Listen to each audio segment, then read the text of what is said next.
Hi Andre, this is Greg Weeks for Sprint 5. So let me just show you what I got going on so far. Alright.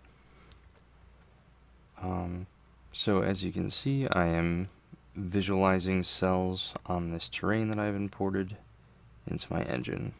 Let's get a closer look here. Look at the follow cam. So I'm colliding with all of those tiny little AABBs with the B-sphere on my floating tank. So I did not have enough time to get the barycentric coordinates working the way that I wanted them to. Didn't get them working at all, in fact, but that's pretty much all I didn't finish for this particular exercise here. So I got to, I think it was step 3. Yeah, so I can actually detect collisions there with the AABBs in my B-sphere. So let me just swap this to a lower resolution height map here, so you can see what's going on. Alright.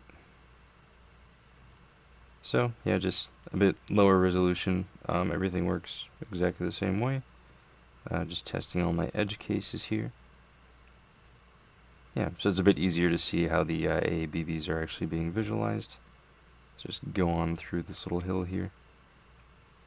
Alright, cool. So, let's go over what I did.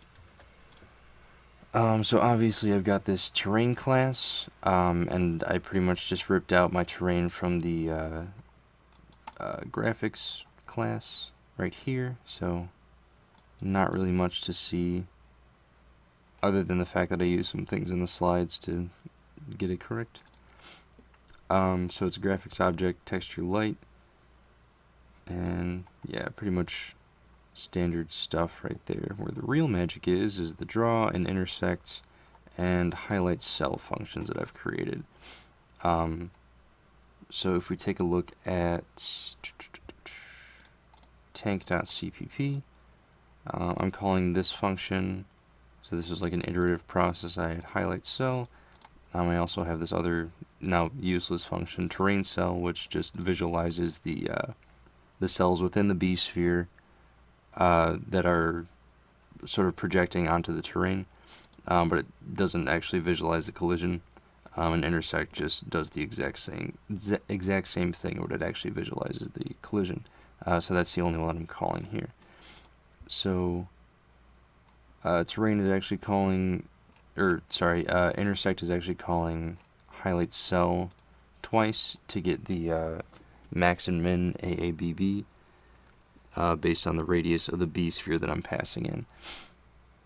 So then we pretty much just check the max AABB and min AABB of the cell. I probably should have explained what a cell actually is.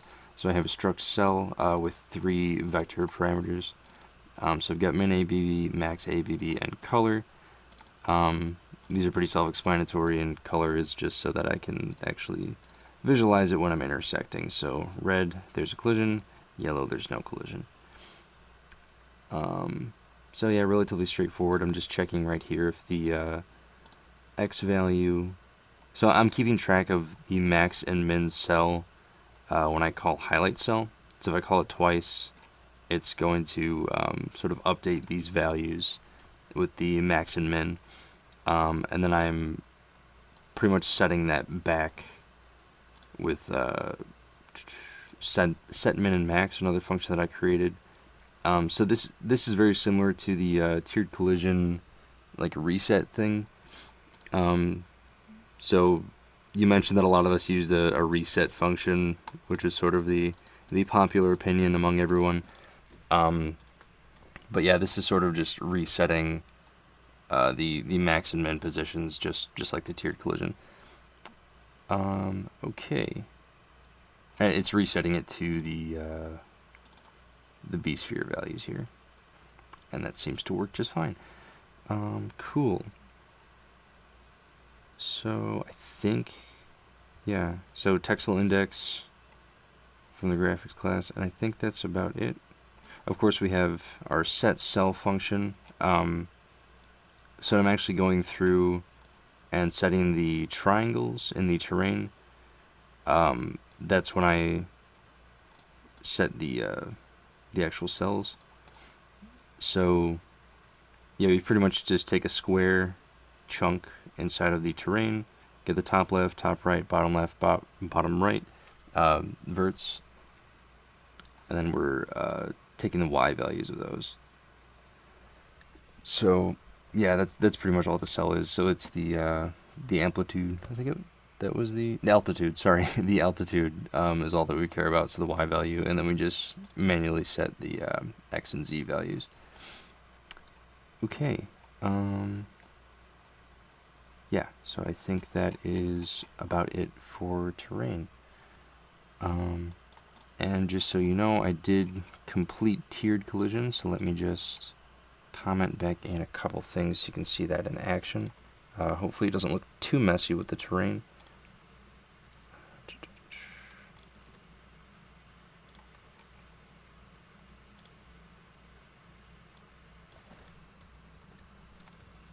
Alright, that should do it.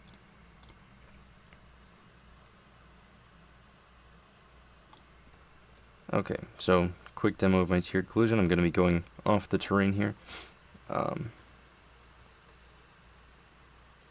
Sorry, this is going to take a little bit. My movement speed is a little slow.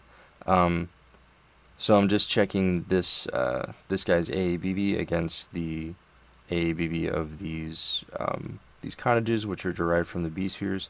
So as I actually go ahead and enter this AABB, you can see that the cottage's B-spheres activate. Now let's go over to this guy. See if I can control the God cam as well. Alright. So, first collision with the B-sphere. So we activate the cottage's underlying, I think that's an OBB, which is kind of useless because it doesn't move around. But now we are colliding with the main tank's OBB, sorry. So let's go take a look at this guy. So we also have tiered collisions working with self as well as pair.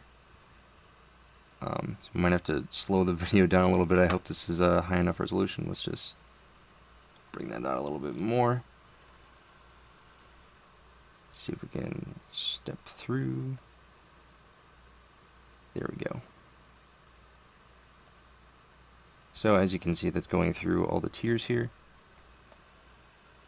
And then that is AABB and OBB collision at the last tier. Alright, so tiered collision and terrain. I did not finish the barycentric coordinates, obviously. And as of right now, my personal terrain generation project is kind of on ice. But yeah, that's what I have for this sprint. So I will see you in class.